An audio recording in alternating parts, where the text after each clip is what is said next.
అందరికీ నమస్తే అండి. ప్రొఫెసర్ జయశంకర్ తెలంగాణ వ్యవసాయ విశ్వవిద్యాలయం నోటిఫికేషన్ అయితే రిలీజ్ అయింది.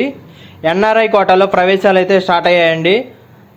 అభ్యర్థులు వచ్చేసి ఎంపీసీ బైపీసీ అభ్యర్థులు అయితే దీనికి అప్లై చేసుకోవచ్చు. ఆన్లైన్ అప్లికేషన్ వచ్చేసి మనకు వచ్చేసి డేటు 6/5/2026 నుంచి అయితే ఆన్లైన్ అప్లికేషన్ స్టార్ట్ అవుతుంది.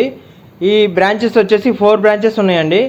అగ్రికల్చర్, వ్యవసాయ engineering, food technology, community science, ఈ 4 కోర్సులకి అయితే మీకు ఆన్లైన్ అప్లికేషన్ అయితే స్టార్ట్ అవుతుందండి 6/5/2026 నుంచి. ఎవరైనా ఇంట్రెస్ట్ ఉంటే బైపీసీ ఎంపీసీ క్యాండిడేట్స్ అయితే అప్లై చేసుకోవచ్చండి.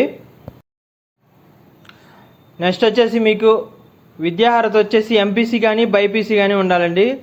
మీకు వెబ్సైట్ కింద ఇచ్చాను చూడండి, www.pjtu.edu.in. ఈ వెబ్సైట్లో మీకు మిగతా వివరాలు అయితే ఉంటాయి. మన ఛానల్ అయితే సబ్స్క్రైబ్ చేసుకోండి మొదటిసారి చూస్తుంటే. థ్యాంక్ యూ మరిన్ని ఇన్ఫర్మేషన్ కోసం.